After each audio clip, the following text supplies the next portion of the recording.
The emergency room doctor stared at the X-ray images on his computer screen, his expression growing more serious by the second. "Miss Wilson," he said slowly, "you have 3 separate fractures in your ankle. How long did you say you've been walking on this?" 2 weeks, I whispered, the words barely audible as reality crashed down on me like a freight train. "I'd love to know which corner of the globe you're watching from, and if this story speaks to you, make sure to subscribe. Tomorrow's video is one you absolutely can't miss." He looked up from the screen, genuine concern etched across his face. 2 weeks? With 3 fractures? That must have been excruciating. Why didn't you come in sooner?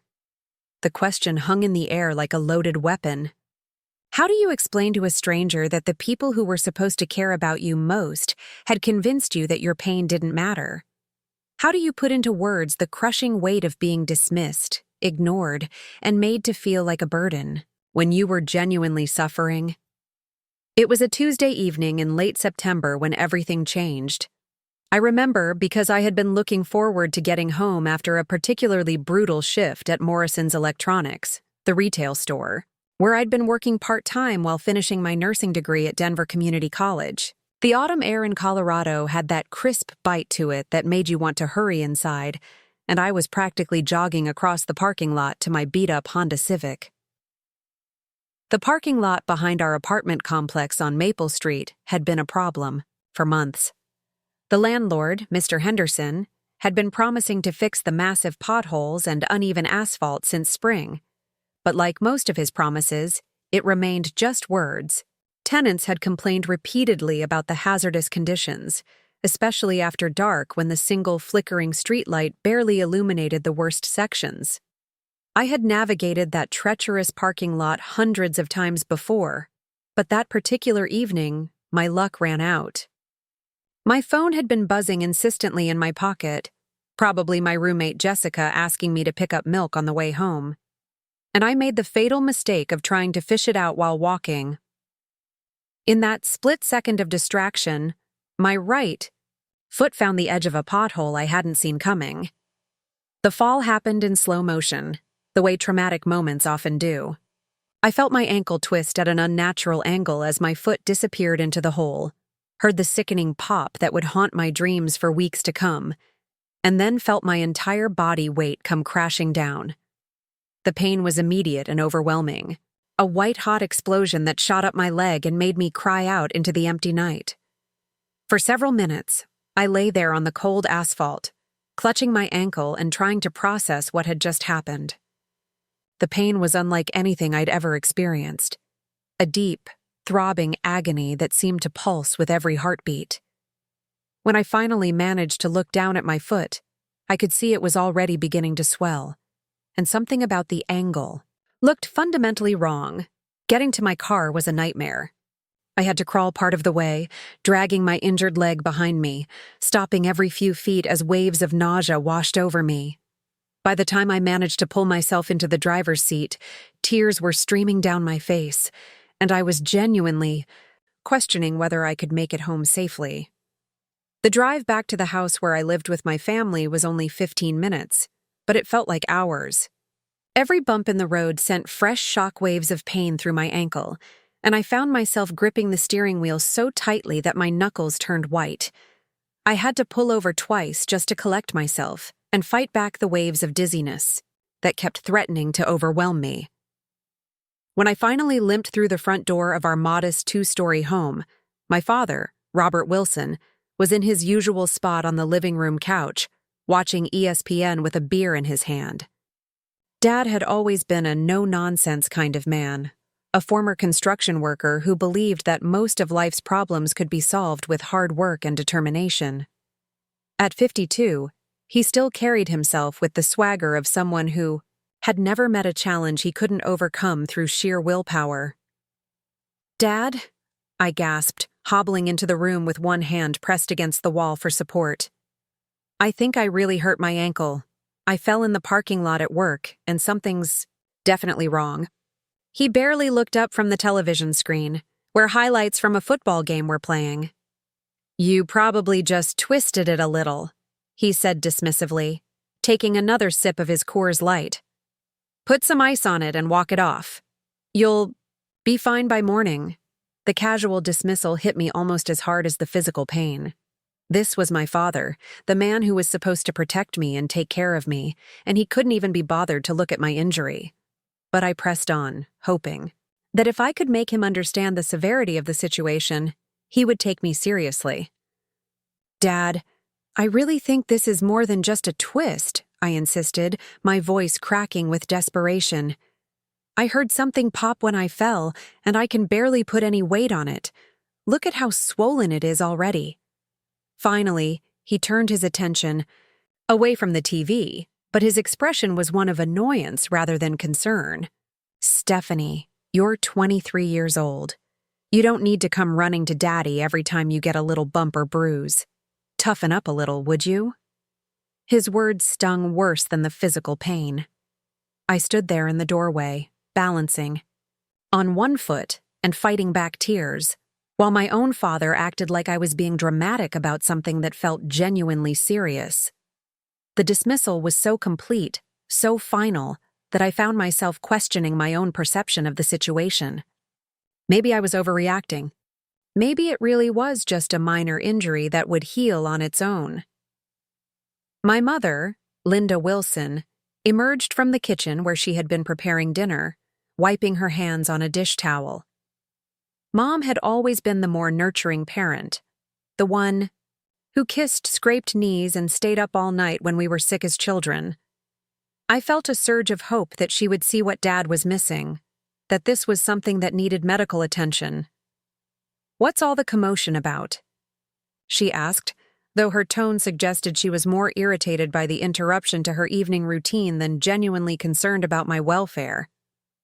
"Stephanie took a little tumble at work," Dad explained before I could speak for myself. "She's making a big production out of it, as usual." The phrase "as usual" cut deep. It wasn't true. I had never been the type to seek attention or make mountains out of molehills. If anything, I had always been the responsible one in the family, the one who took care of everyone else's problems while quietly dealing with my own. But somehow, in that moment, my father had managed to rewrite history and paint me as a drama queen. Mom glanced at my ankle, but her assessment was just as superficial as Dad's had been. "It does look a little puffy," she admitted, "but I'm sure it's nothing that won't heal up on its own. We don't need to waste money on an emergency room visit for a sprained ankle." The mention of money hit a nerve that ran deep in our family. The Wilsons had never been wealthy, and medical expenses had always been viewed as unnecessary luxuries rather than essential health care. Dad's construction job provided basic insurance, but the deductibles and co-pays were still a significant burden for a family already struggling to make ends meet. I understood the financial pressure, but I also knew that something was seriously wrong with my ankle. "I could just go to the urgent care clinic," I suggested desperately. "It would be cheaper than the ER, and they could at least take a look at it." Dad's expression hardened. "You're not going anywhere except upstairs to bed. Put some ice on it. Take a couple of ibuprofen, and stop being such a baby about it. I've broken bones before, and I didn't go crying to the doctor every time something hurt." The comparison to his own experiences was typical Dad. He had a tendency to measure everyone else's pain against his own, as if suffering were some kind of competition where only the toughest person's discomfort mattered.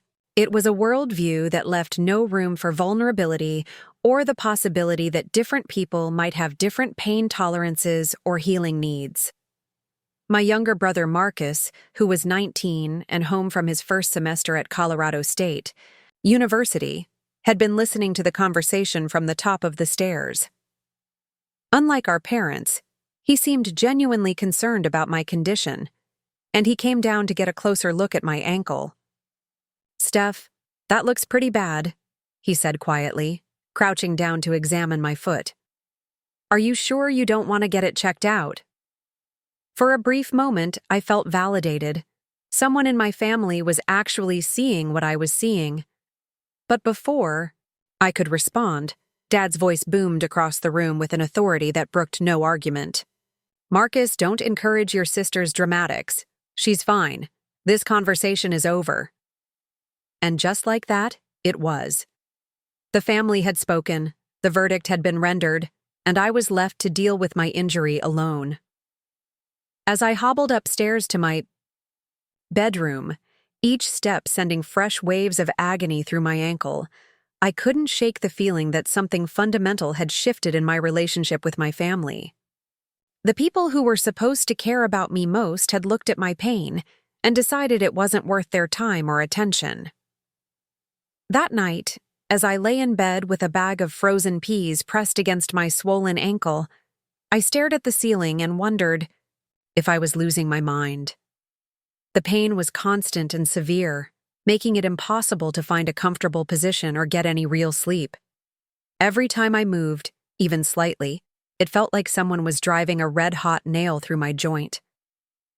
But my family's reaction had planted seeds of doubt that were almost as painful as the physical injury itself. Maybe I was being overdramatic. Maybe this was just what a sprained ankle felt like, and I was simply too weak or inexperienced to handle it properly. Maybe Dad was right, and I needed to toughen up and stop running to other people every time life got a little difficult. These thoughts swirled through my mind as the hours crawled by, mixing with the steady throb of pain to create a perfect storm of physical and emotional anguish. By the time dawn broke over Denver, I had made a decision that would haunt me for the next 2 weeks. I was going to prove to my family that I was tough enough to handle this on my own, no matter what it cost me. The next morning brought no relief, only a new kind of hell. My ankle had swollen to nearly twice its normal size overnight, taking on a disturbing purplish-black color that reminded me of an overripe eggplant. The skin was stretched so tight it looked like it might split open at any moment, and the pain had evolved from the sharp stabbing sensation of the previous night into a deep, constant ache that seemed to penetrate straight through to the bone. Getting out of bed was an exercise in pure determination. I had to use my dresser and the wall to pull myself upright, and even then, the slightest pressure on my right foot sent lightning bolts of agony shooting up my leg. But I had made a commitment to myself. I was going to prove that I could handle this without running to the doctor like some kind of weakling. The real test came when I tried to get ready for my morning classes at Denver Community College. I had 3 lectures scheduled that day, including advanced anatomy and physiology. Ironically, the very class that was teaching me about bone structure and healing processes. Missing school wasn't an option. I was already behind on my student loan payments, and I couldn't afford to fall behind academically. A lot of love and effort went into bringing this story to life. If you're enjoying it, we'd be so grateful if you'd subscribe to our channel. Now, back to where we left off. Getting dressed became a strategic operation that took nearly an hour. I had to sit on the edge of my bed and carefully maneuver my injured foot into my sneaker, a process that left me sweating and nauseated from the pain. Tying the laces was impossible with the swelling, so I left them loose and hoped my shoe wouldn't fall off during the day. The stairs presented their own unique challenge. Our house had 15 steps from the second floor to the main level, and each one felt like a mountain to climb. I ended up scooting down backwards on my bottom, like a toddler, while gripping the banister with both hands. It was humiliating, but it was better than the alternative of tumbling headfirst down the staircase. In the kitchen, Mom was packing lunch for Marcus, who was heading back to campus after spending the night at home. She glanced up when I finally made my appearance, nearly 30 minutes later than usual, and I caught a flicker of concern across her face when she saw how I was moving. "Honey, you look awful," she said, setting down the sandwich she was making. "Maybe you should stay home from school today and rest." For a moment, I felt a surge of hope. Maybe she was starting to understand the severity of my condition. Maybe this was the opening I needed to convince someone in my family that I required medical attention. But before I could respond, Dad's voice cut through the moment like a buzzsaw. "Absolutely not," he declared from his position at the kitchen table, where he was reading the Denver Post and drinking his morning coffee. She's not going to use a minor injury as an excuse to skip school. We're not raising any quitters in this house. The word quitter hit me like a physical blow.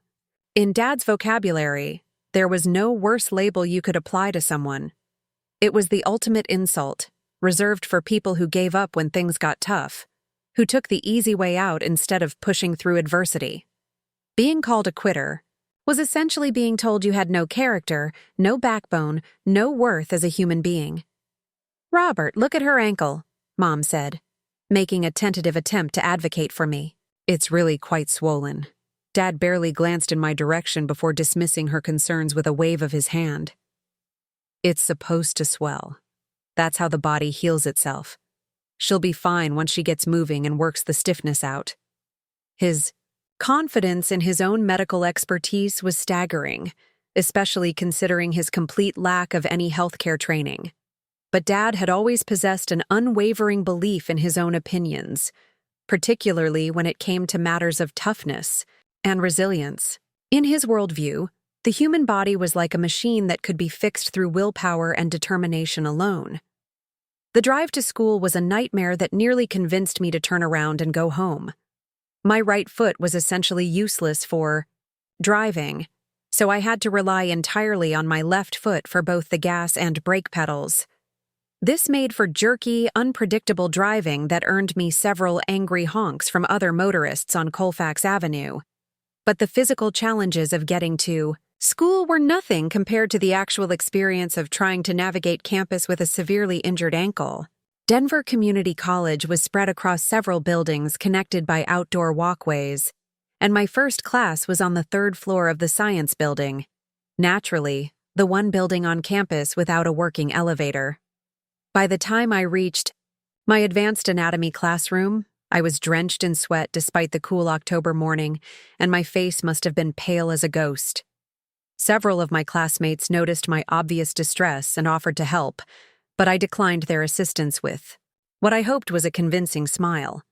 The last thing I needed was for word to get back to my family that I was making a spectacle of myself on campus.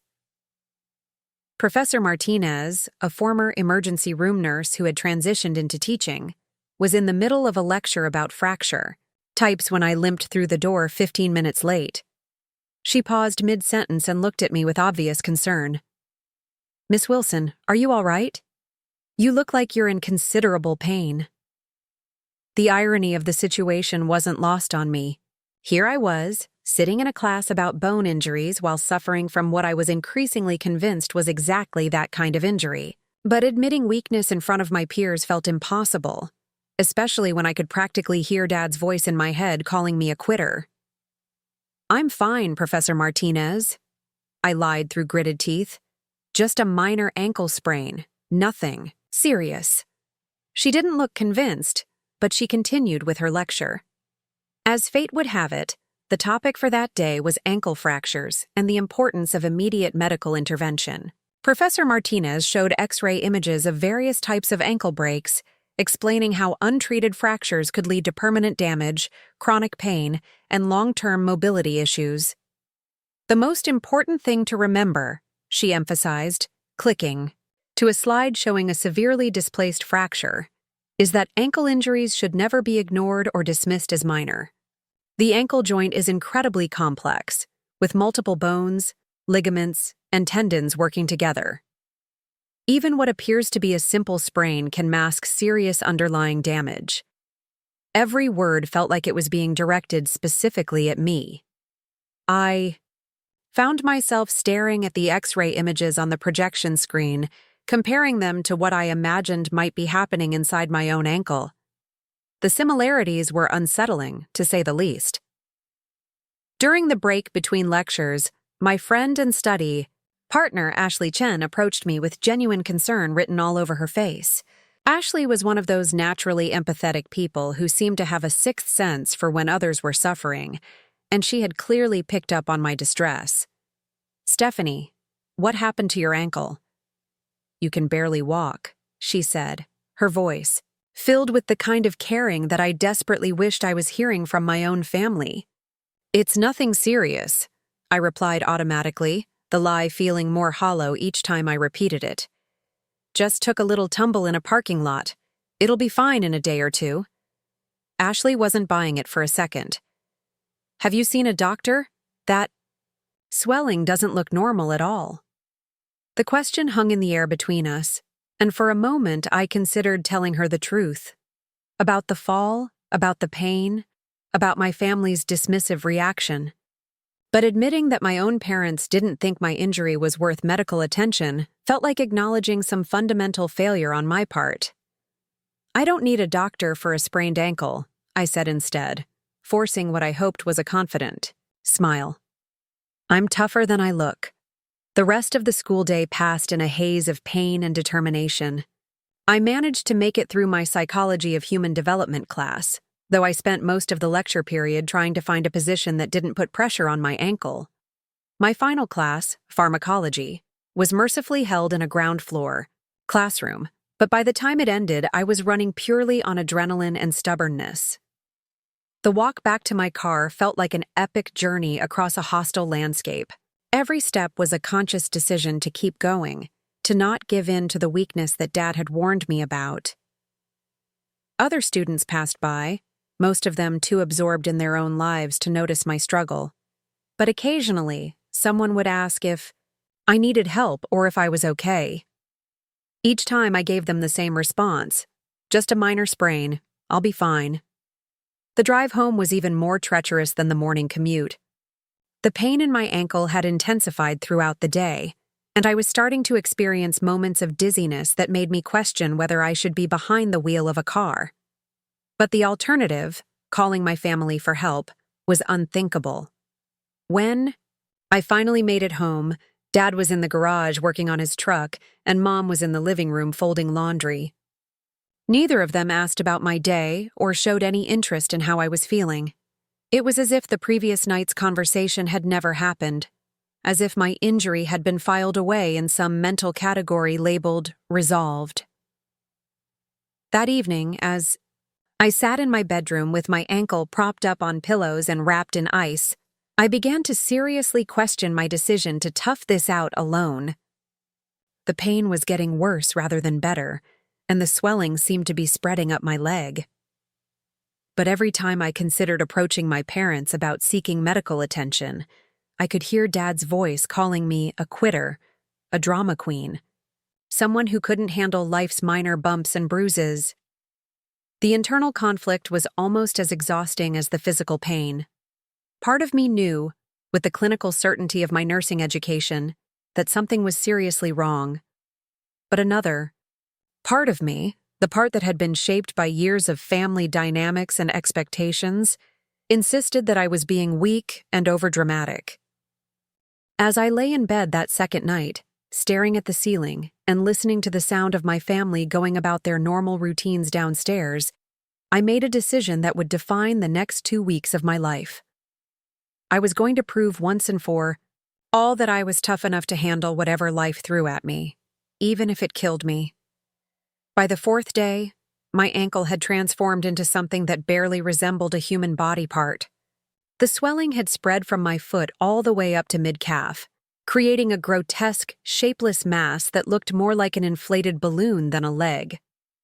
The skin had taken on a mottled appearance, deep purples mixed with sickly yellows, and greens that suggested internal bleeding and tissue damage on a scale I didn't want to contemplate.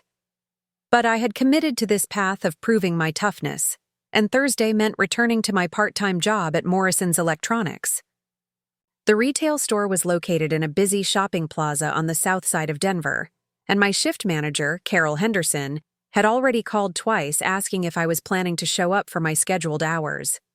With my student loan payment due next, week and rent always looming, missing work wasn't financially feasible.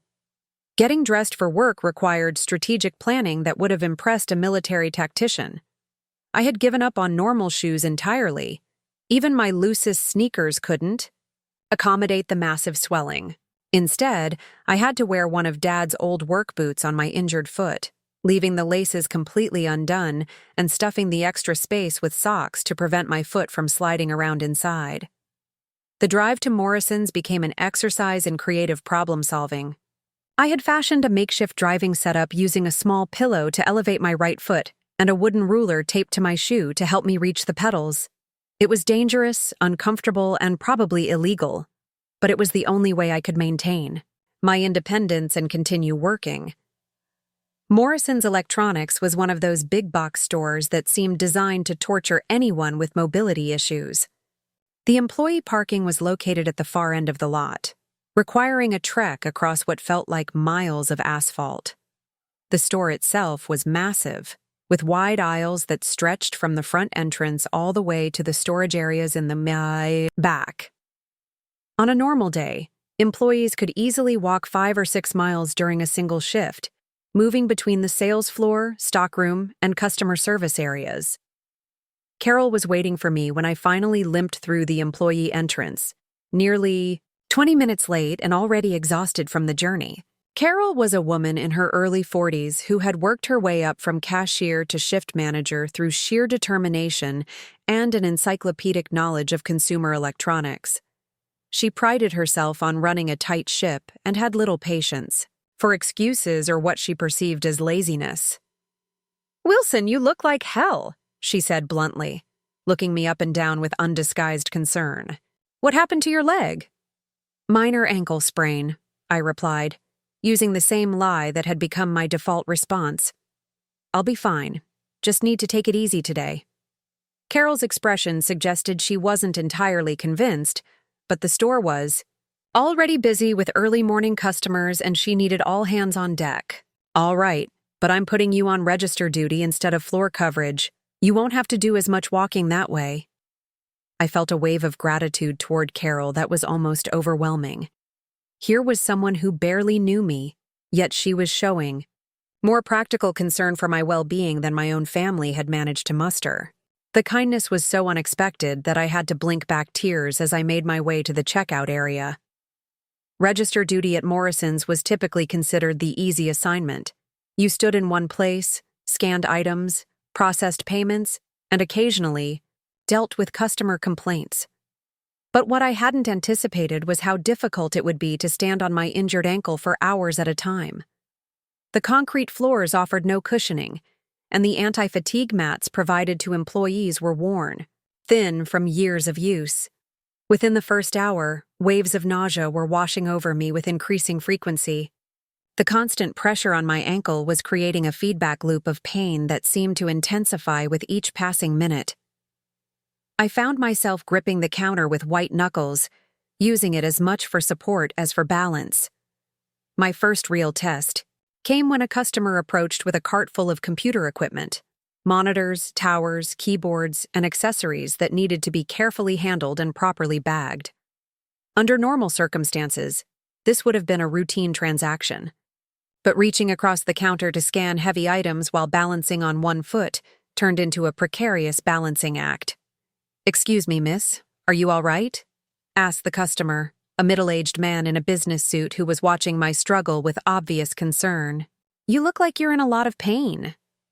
"I'm fine, sir," I managed through gritted teeth, forcing what I hoped was a professional smile. "Just a small injury, nothing to worry about." But as I leaned forward to scan a particularly heavy monitor, my injured ankle buckled completely. I felt myself starting to fall, and only managed to catch myself by grabbing the edge of the counter with both hands.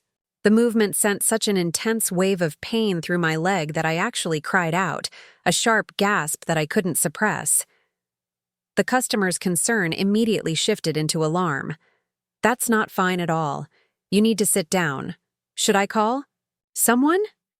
Before I could respond, Carol appeared at my shoulder, having noticed the commotion from across the store. She took one look at my face, which I'm sure had gone completely white, and made an executive decision. "Wilson, take your break. Now, go to the employee lounge and put your foot up." "Carol, I don't need a break," I protested weakly. "I can handle this. I'm not a quitter." The phrase slipped out before I could stop it, and I realized with horror that I was now parroting Dad's language even to my supervisor. Carol's expression softened with understanding, as if she recognized something in my desperate need to prove myself. "This isn't about being tough or being a quitter," she said gently. "This is about being smart. You're no good to me if you collapse. On the sales floor.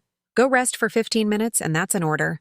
The employee break room at Morrison's was a depressing little space with flickering fluorescent lights, mismatched furniture, and the lingering smell of microwaved lunches. But it had a couch, and being able to finally take the weight off my ankle felt like the greatest luxury imaginable. I propped my injured foot up on the coffee table and closed my eyes, trying to block out the constant throb of pain. My phone buzzed with a text message from Jessica, my roommate, who was wondering if I'd be home for dinner. Jessica Martinez was a graduate student in social work at the University of Colorado, Denver, and we'd been roommates for almost 2 years.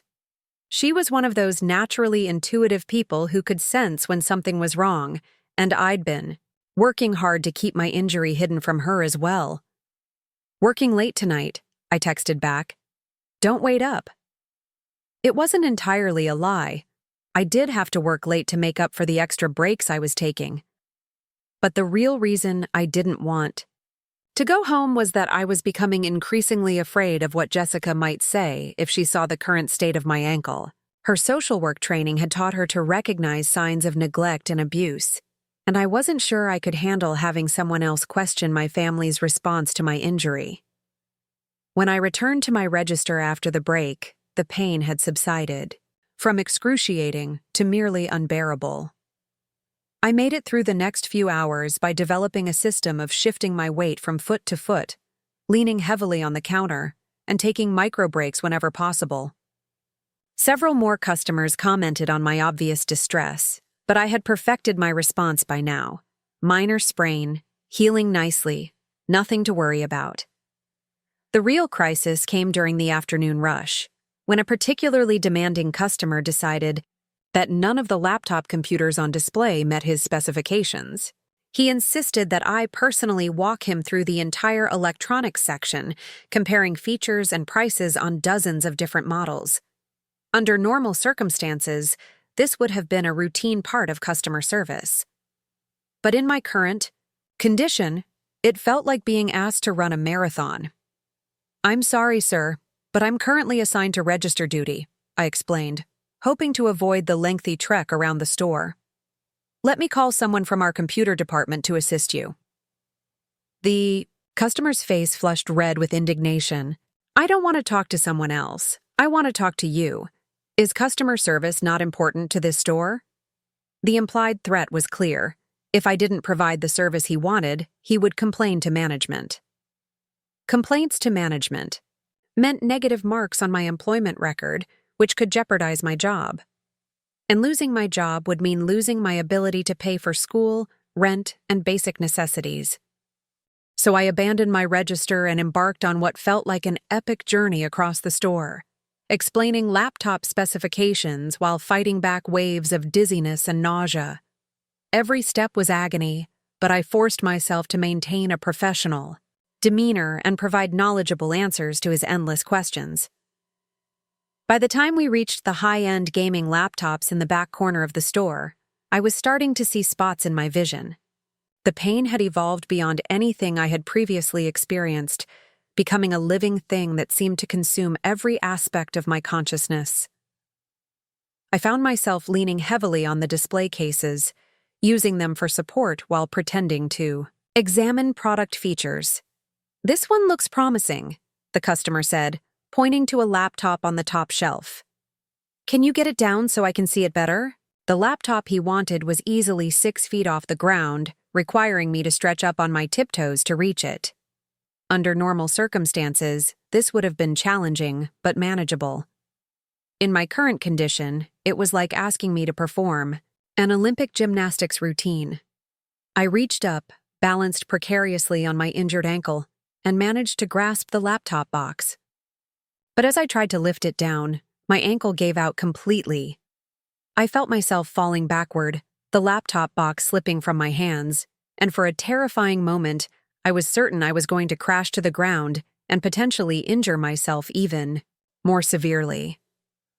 Somehow, I managed to catch myself against a nearby display, But the laptop box wasn't so lucky. It hit the floor with a sickening crash, and I could hear something breaking inside the packaging. The customer stared at the damaged box in horror. "What did you just do? That's a $2,000 computer." Before I could explain or apologize, Carol appeared again, drawn by the sound of the crash. She took one look at the scene, me clutching the display case for dear life, the customer red-faced with anger, and the damaged laptop box on the floor. And her expression shifted from concern to decisive action. "Sir, we'll take care of the damaged merchandise," she told the customer firmly. "Wilson, you're done for the day. Go home." "But Carol, my shift isn't over until—" "Go home," she repeated, her tone brooking no argument. "And Wilson, don't come back until you've seen a doctor about that ankle. I don't care what you call it, sprain, strain, or whatever, but you're not working in this condition anymore." As I gathered my things and prepared for the painful journey home, I realized that my carefully constructed world of denial was starting to crumble around me. First Professor Martinez, then concerned classmates, then customers, and now my supervisor. Everyone who looked at my ankle saw something that I was desperately trying to ignore. But the voice in my head still sounded like Dad, still insisting that seeking medical help would be admitting defeat, giving up, being a quitter. As I limped across the parking lot toward my car, I made yet another decision that would haunt me. I would take a few days off work to let the ankle heal on its own, and then everything would go back to normal. I had no idea that normal was now permanently out of reach. The weekend brought a new kind of prison sentence, being trapped at home with my family while my condition deteriorated in ways that were becoming impossible to hide. Carol's ultimatum about seeing a doctor echoed in my mind, but facing my father's inevitable reaction to such weakness felt more terrifying than continuing to suffer in silence.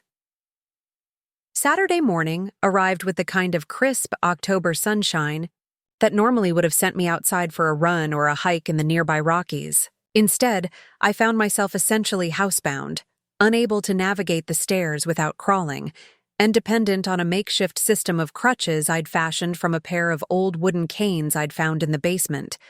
The canes had belonged to my late grandfather, Harold Wilson, who had used them during his final years when arthritis made walking difficult. Finding them felt like some kind of cosmic irony.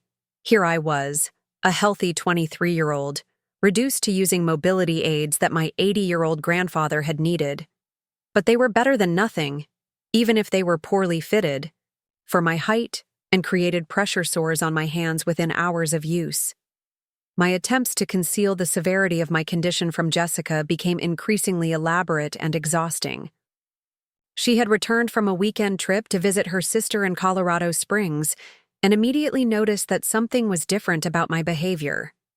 Jessica had always been observant. It was one of the qualities that made her excellent at social work, and my sudden reluctance to leave my bedroom hadn't escaped her attention. "Stephanie, are you feeling okay?" she asked through my bedroom door that Saturday afternoon. "You've been holed up in there all day, and I heard some weird thumping sounds earlier." The thumping sounds had been me falling while trying to get to my dresser, but I couldn't exactly explain that without revealing the extent of my injury. "Just tired from work," I called back, trying to keep my voice steady despite the wave of nausea that had been my constant companion for days now. "I think I might be coming down with something." "Do you need anything? I could make you some soup or run to the pharmacy if you need medicine." Her kindness was almost unbearable. Here was someone offering to take care of me, showing the kind of concern that I desperately wished I was receiving from my own family. But accepting her help would mean explaining why I needed it, and I wasn't ready for that conversation. "I'm fine, Jess, really. Just need to sleep it off." The lie felt heavier each time I told it, but I had committed to this path of independence, and backing down now would mean admitting that Dad had been right to call me weak and dramatic. Downstairs, the normal rhythm of family life continued without me. I could hear the television blaring ESPN, the clink of dishes as Mom prepared meals, and the occasional burst of laughter from Marcus, who was spending his weekend break catching up with high school friends. It was as if my absence from family activities had barely registered, as if I had become invisible in my own home.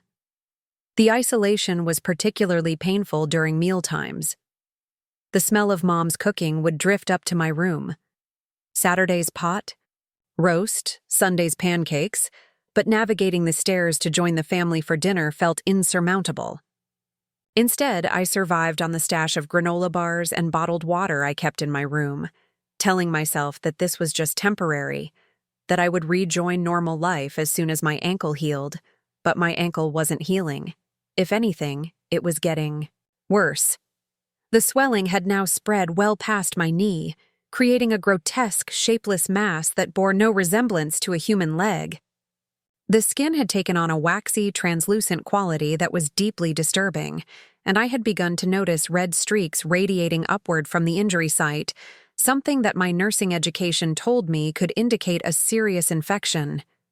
The pain had also evolved into something beyond my previous experience.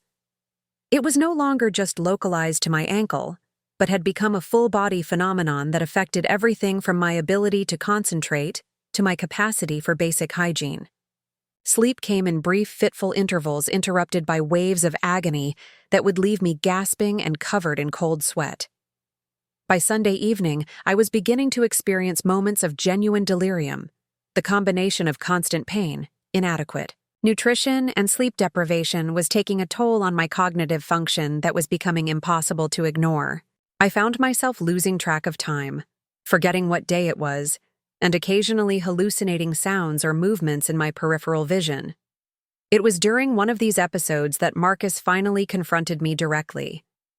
He had been hearing me, moving around upstairs, or more accurately, hearing me fall and struggle to get back up.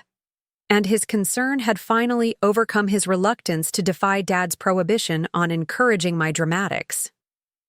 "Stephanie, open this door right now," he said, his voice carrying an authority that reminded me he was no longer the little brother I remembered.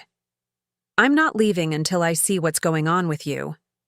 For a moment, I considered continuing to refuse him access. But the isolation had become almost as unbearable as the physical pain, and the prospect of having someone, anyone, acknowledge what I was going through felt like a lifeline. I crawled to the door and unlocked it, then retreated to my bed before he could see the full extent of my mobility limitations. But when Marcus stepped into my room and got his first clear look at my condition, his reaction was immediate and visceral. "Jesus Christ, Stephanie, what the hell happened to your leg?" The shock in his voice was almost validating. There was confirmation that what I was experiencing was as serious as I had feared, that I wasn't being dramatic or weak or oversensitive. "It's just a sprained ankle," I whispered, the lie sounding pathetic even to my own ears. "It's healing, it just takes time." Marcus moved closer to get a better look, and I watched his expression transform from concern to horror to barely controlled anger. "This is not a sprained ankle. This looks like you've been hit by a truck. How long has it been like this?" "About a week," I admitted, and even that was a conservative estimate. "A week? You've been suffering like this for a week and nobody has taken you to a doctor?" The accusation in his voice was directed not at me, but at our parents, and I felt a complicated mix of relief and guilt. Relief that someone was finally seeing the situation clearly, and guilt that I was allowing him to criticize our family. "Dad said I should walk it off," I explained weakly. "He said going to the doctor would be giving up." Marcus sat down heavily, in my desk chair, running his hands through his hair in a gesture of frustration that reminded me of Dad. But unlike Dad, his anger was directed at the situation rather than at me. "Stephanie, Dad's not a doctor. Neither is Mom. They have no idea what they're talking about when it comes to medical stuff. This," he gestured at my leg, "this needs professional attention, like, immediately." "I can't," I said, and the words came out as a sob. "If I go to the doctor now, after Dad specifically told me not to, it's like admitting that I'm weak, that I can't handle things on my own. Who cares what Dad thinks? Marcus shot back. Dad's not the one who has to live in this body. Dad's not the one who might end up permanently disabled because he was too stubborn to admit he was wrong. The word disabled hit me like a physical blow. In all my nursing classes, I had learned about the long-term consequences of untreated injuries, but I had somehow managed to avoid applying that knowledge to my own situation. The possibility that my insistence on proving my toughness might result in permanent damage was a reality I had been desperately trying to avoid confronting. "I'm scared," I admitted, the words coming out in a whisper. "I'm scared that it's too late. I'm scared that I've already damaged something permanently, and I'm scared of what Dad will say if I admit that he was wrong." Marcus leaned forward, his expression softening with understanding. "Steph, you know what's really weak? Letting fear make your decisions for you. You know what's really giving up? Accepting permanent damage because you're too afraid to admit you need help?" His words hit with the force of revelation. All this time, I had been thinking of seeking medical attention as a sign of weakness, when in reality, continuing to suffer in silence was the weak choice. Standing up to Dad's expectations and advocating for my own health would actually require more courage than I had ever needed before. "Will you come with me?" I asked, the question surprising both of us. "To the hospital, I mean. I don't think I can face this alone." Marcus didn't hesitate. "Of course, but we need to go now, tonight. This can't wait until tomorrow." As we began planning our clandestine trip to the emergency room, I felt something shift inside me. For the first time in over a week, I was taking action instead of simply enduring. It was terrifying and liberating in equal measure, and I had no idea that the worst revelations were still ahead of us. The drive to Presbyterian St. Joseph Hospital would change everything, but in that moment, all I could focus on was the overwhelming relief of finally admitting that I needed help. The voice in my head that sounded like Dad was still there, still calling me a quitter, but for the first time, I found the strength to tell it to shut up. The plan to get me to the hospital required the kind of covert operation typically reserved for espionage films.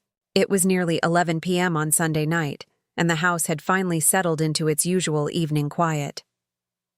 Dad was asleep in his recliner with the television still playing highlights from the Broncos game. Mom had gone to bed with a romance novel, and Jessica was in her room presumably studying for midterm exams. Marcus had spent the past 2 hours researching emergency rooms on his phone, trying to find one that would be both accessible and discreet. Presbyterian St. Joseph Hospital was only 15 minutes away, but more importantly, it was far enough from our neighborhood that we were unlikely to run into anyone we knew. The last thing we needed was for word to get back to Dad that his children had defied his medical judgment. Getting me down the stairs without waking anyone required mathematical precision and physical endurance that tested both our limits. Marcus had found a thick comforter that we could use as a makeshift stretcher, allowing him to essentially drag me down the steps one at a time while I bit down on a washcloth to muffle any sounds of pain. Each bump sent shockwaves through my entire body, but the prospect of finally getting real medical attention gave me strength I didn't know I still possessed. By the time we reached the bottom of the stairs, both of us were drenched in sweat, despite the cool October night, and I was fighting back tears of both agony and relief. The hardest part was getting from the house to Marcus's Honda Accord without attracting attention. Our neighborhood was quiet, but porch lights and street lamps created pools of visibility that we needed to avoid. Marcus had backed his car up to our driveway, minimizing the distance I would need to travel. But even that short journey felt like crossing a minefield. "I'm going to carry you," he whispered as we huddled by the front door. "It'll be faster and quieter than trying to help you walk." Under normal circumstances, the idea of my younger brother carrying me would have been laughable.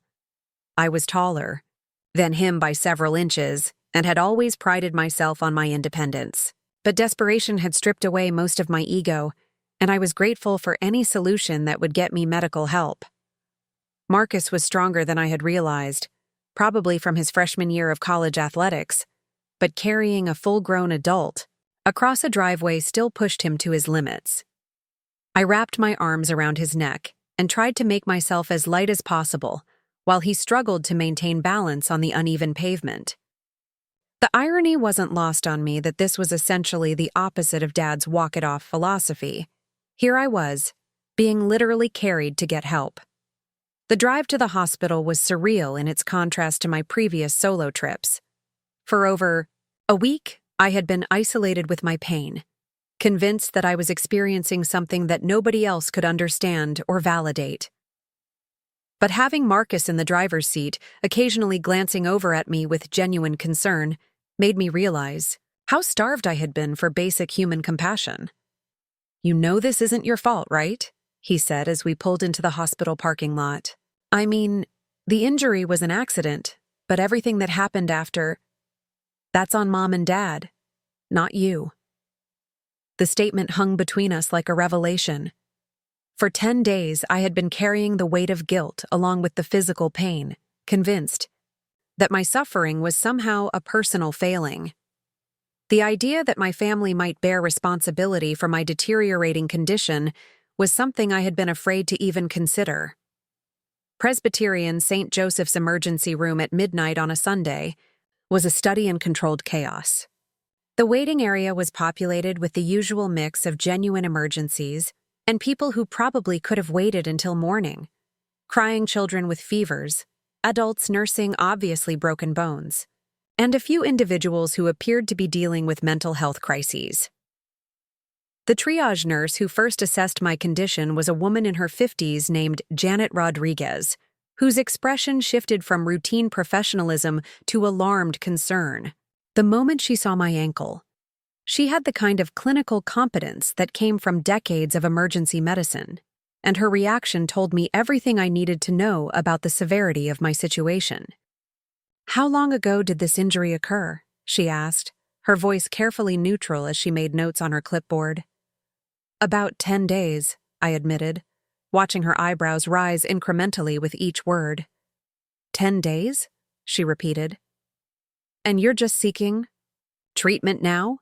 The question felt like an accusation, and I found myself scrambling to explain the complicated family dynamics that had led to this delay. "But how do you tell a medical professional that your father had forbidden you from seeking healthcare because he considered it a sign of weakness?" "I thought it was just a sprain," I said weakly. "My family thought it would heal on its own." Janet's expression suggested that she had heard similar stories before, and none of them had ended well. "Honey, I need to get you into a room immediately." This level of swelling and discoloration suggests complications that require urgent attention. The word complications sent a chill through me that had nothing to do with the hospital's aggressive air conditioning.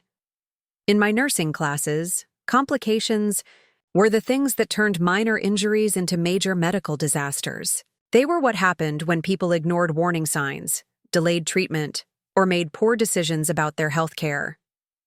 Within minutes, I was in a wheelchair being rushed through corridors that seemed designed to intimidate anyone who wasn't a medical professional.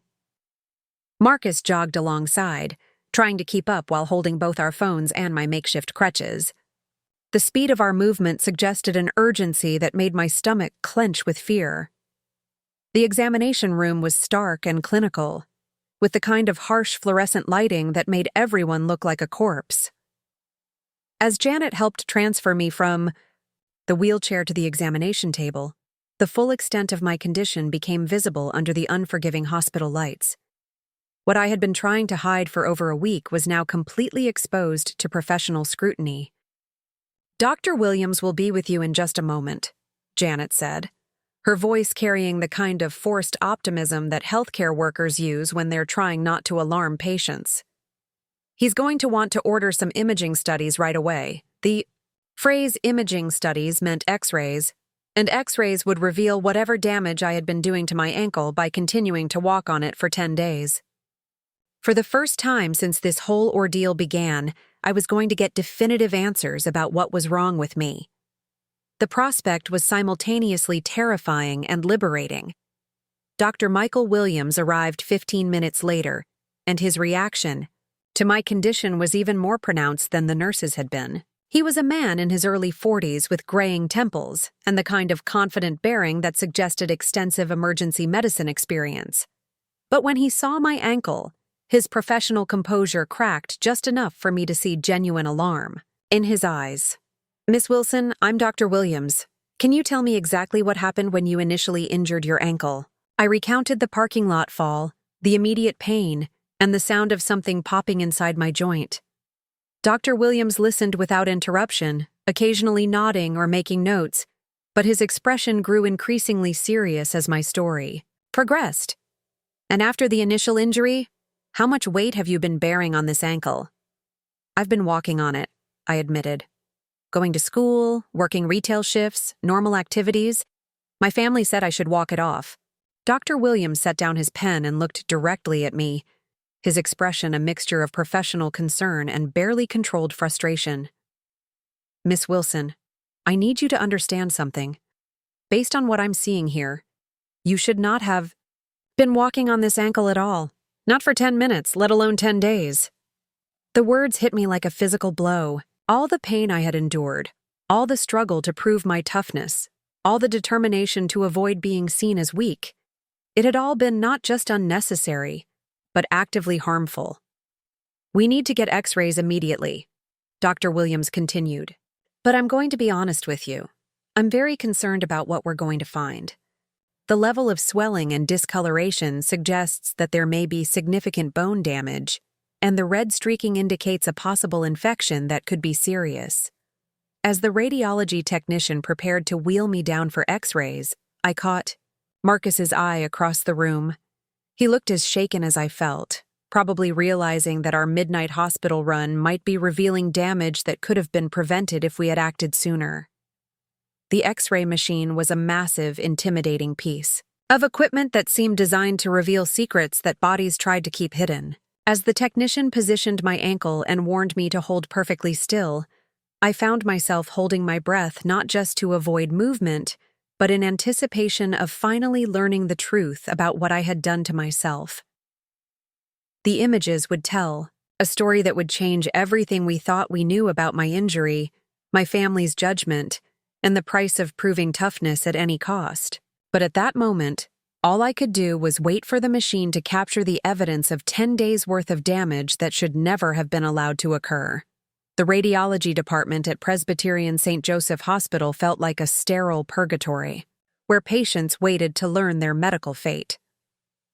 After the X-ray technician finished capturing images from multiple angles, Marcus and I were left alone in the small waiting area adjacent to the examination rooms. The silence between us was heavy with unspoken fears about what those images might reveal. 23 minutes felt like 23 hours. Marcus kept checking his phone, probably calculating how long we could stay at the hospital before our absence was noticed at home. I sat in the wheelchair, staring at my grotesquely swollen ankle and trying to prepare myself mentally for whatever verdict was coming.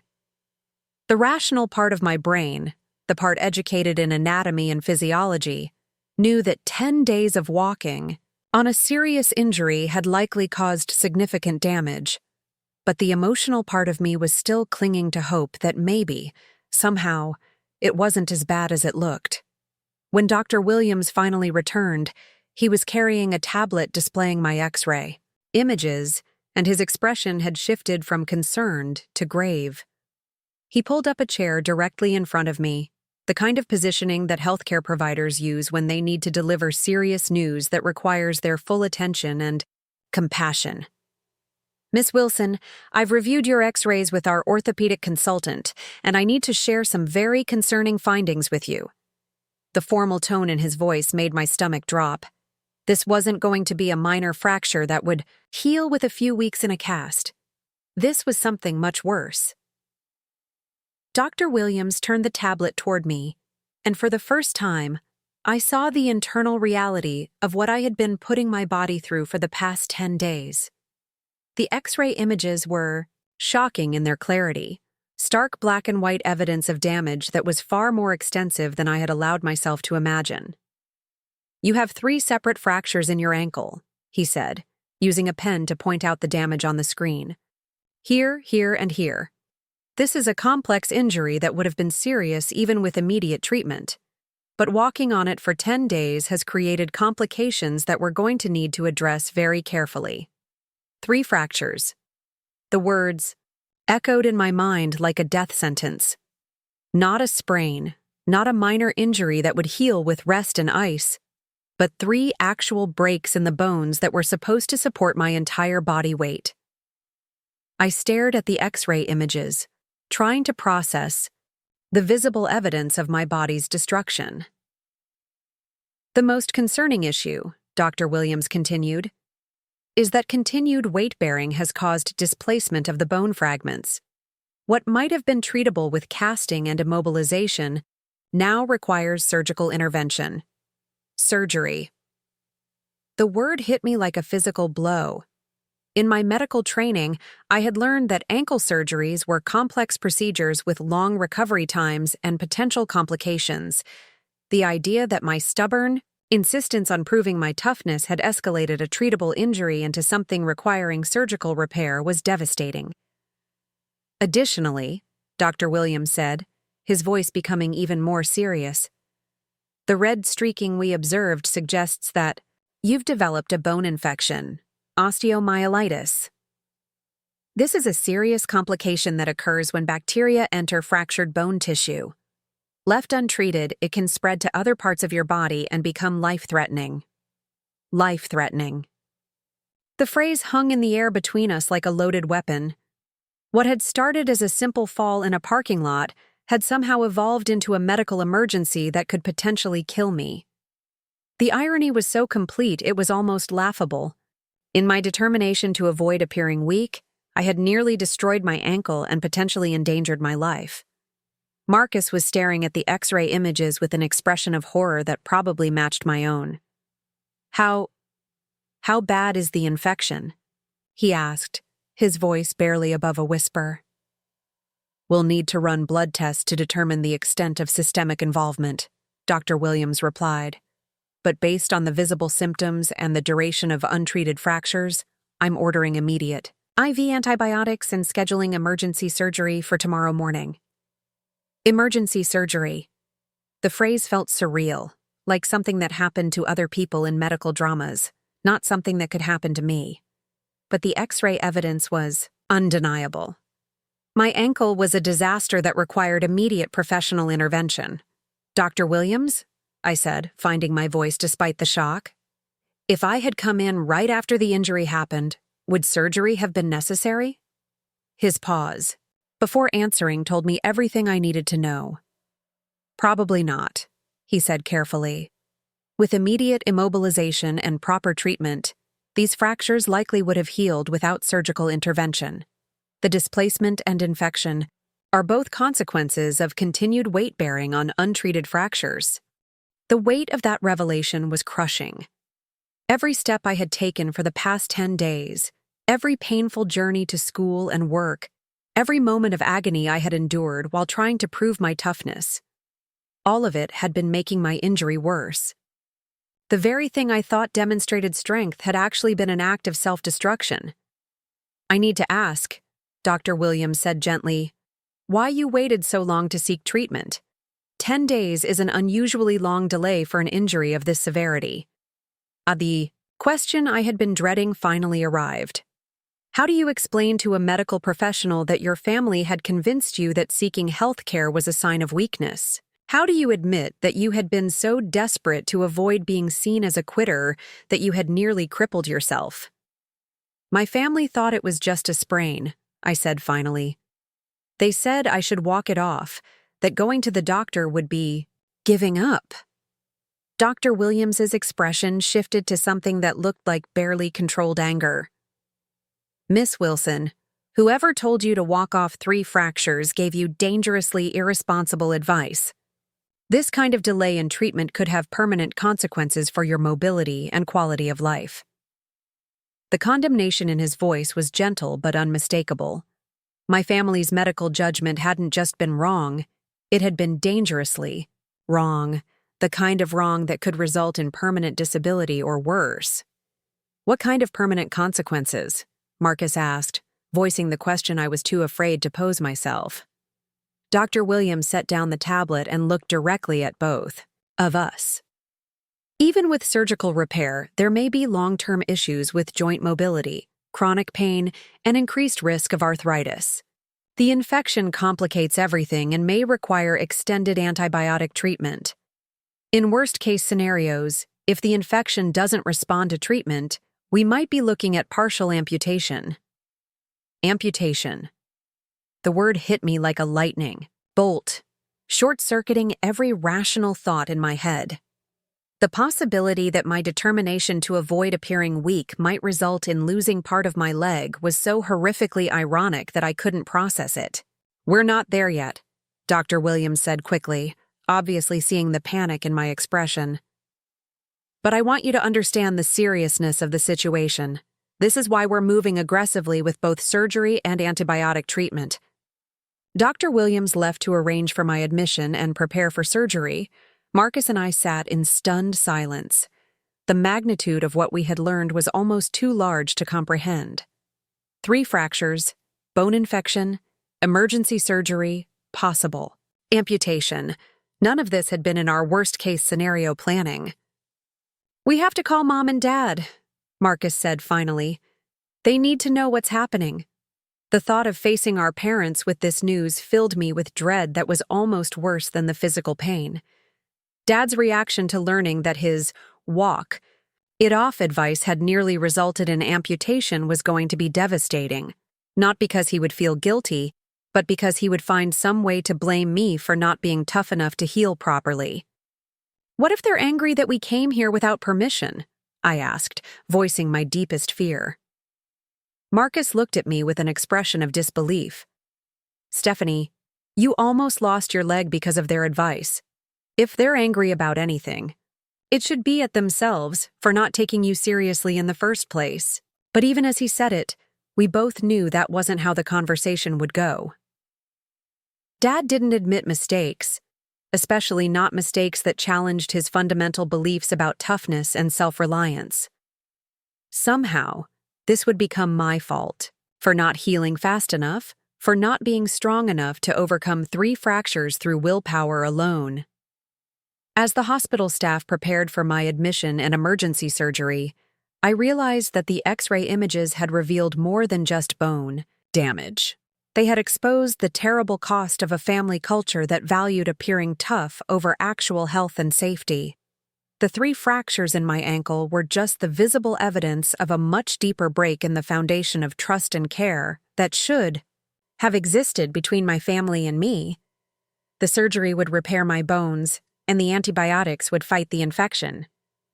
But the damage to my relationship with my family, and my understanding of what it meant to be strong, was going to take much longer to heal. The phone call home at 2:47 a.m. was one of the most difficult conversations of my life. Marcus had volunteered to make the call, but I knew this was something I had to do myself. Lying in the hospital bed with IV antibiotics flowing into my arm and surgical consent forms spread across my lap, I dialed our home number with trembling fingers.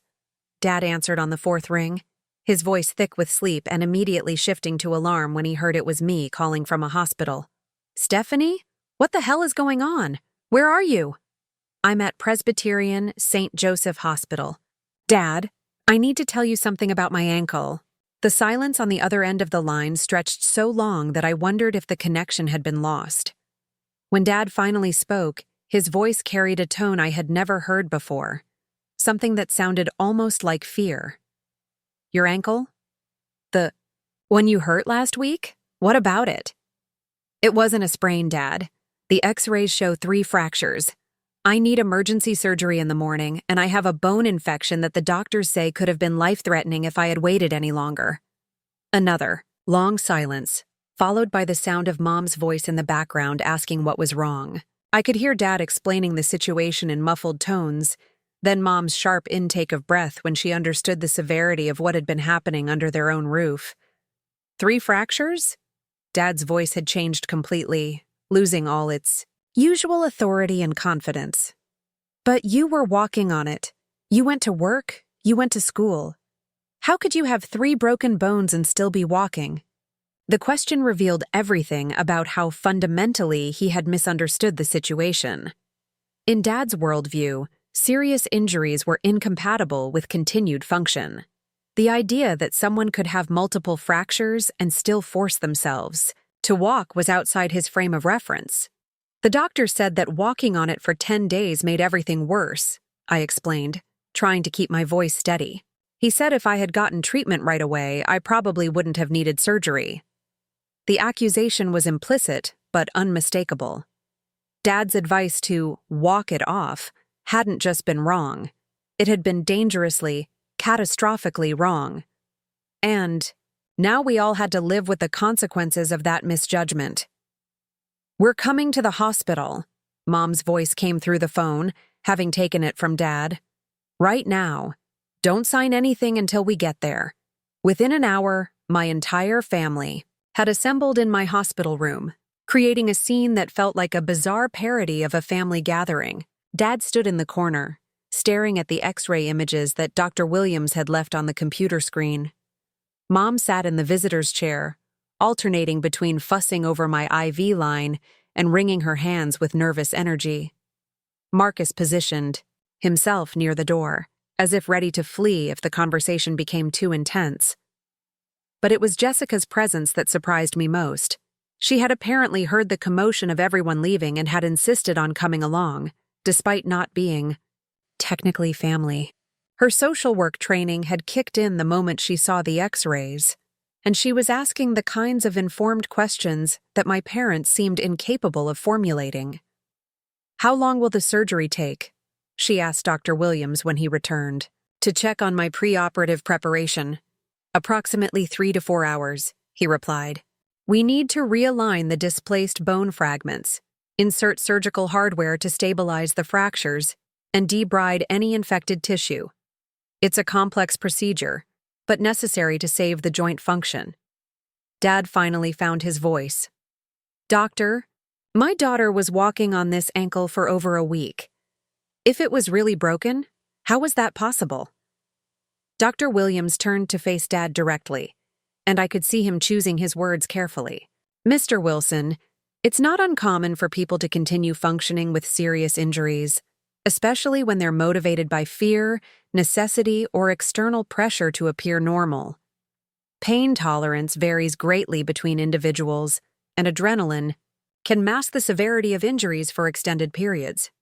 "But I told her it was just a sprain," Dad said, his voice carrying a defensive edge.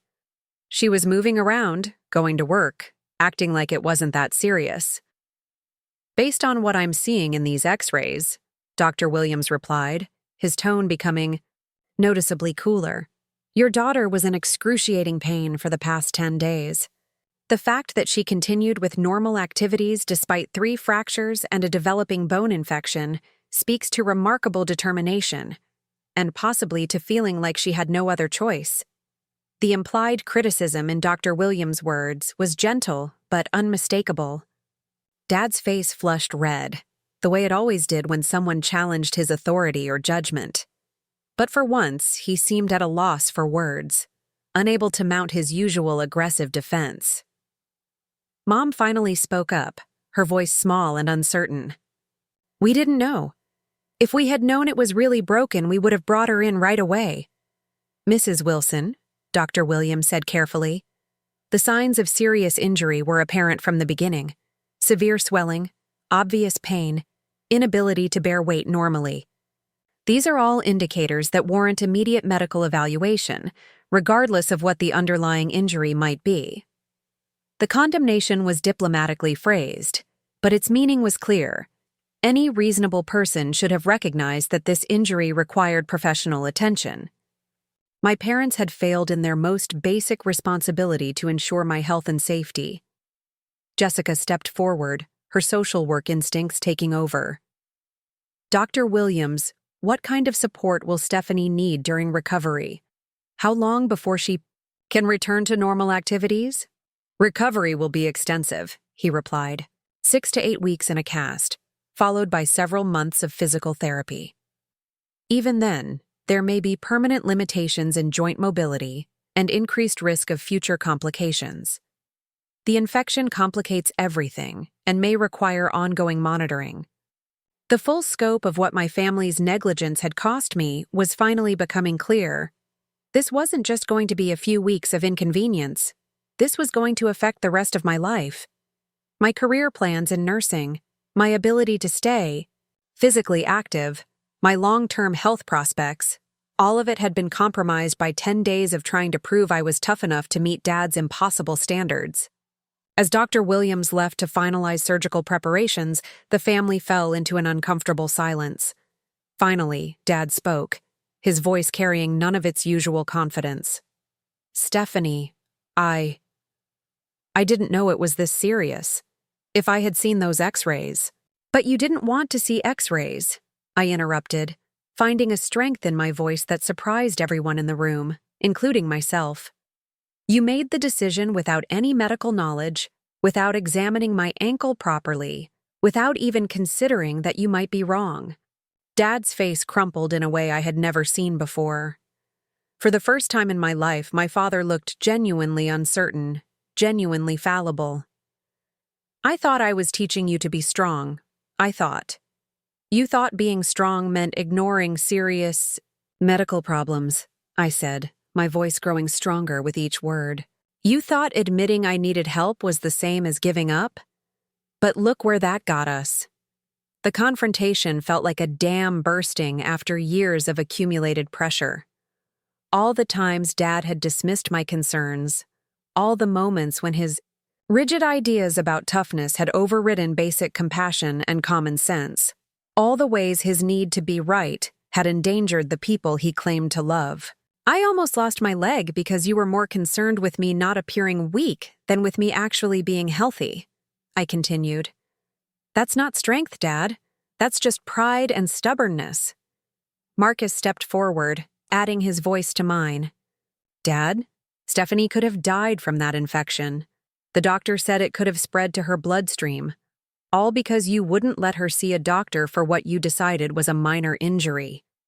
The weight of their children's unified criticism seemed to physically diminish Dad. He sat down heavily in the remaining chair, running his hands through his hair in a gesture of defeat. "I was wrong," he said finally, the words coming out like they were being torn from his throat. "I was completely, terribly wrong, and I'm sorry." It was the first time I had ever heard my father admit to being wrong about anything, let alone apologize for it. The moment felt momentous, like a fundamental shift in the family dynamic that had governed our relationships for decades. Mom was crying quietly, probably realizing that her own passive acceptance of Dad's judgment had contributed to my suffering. "Honey, we should have listened to you. We should have taken you seriously."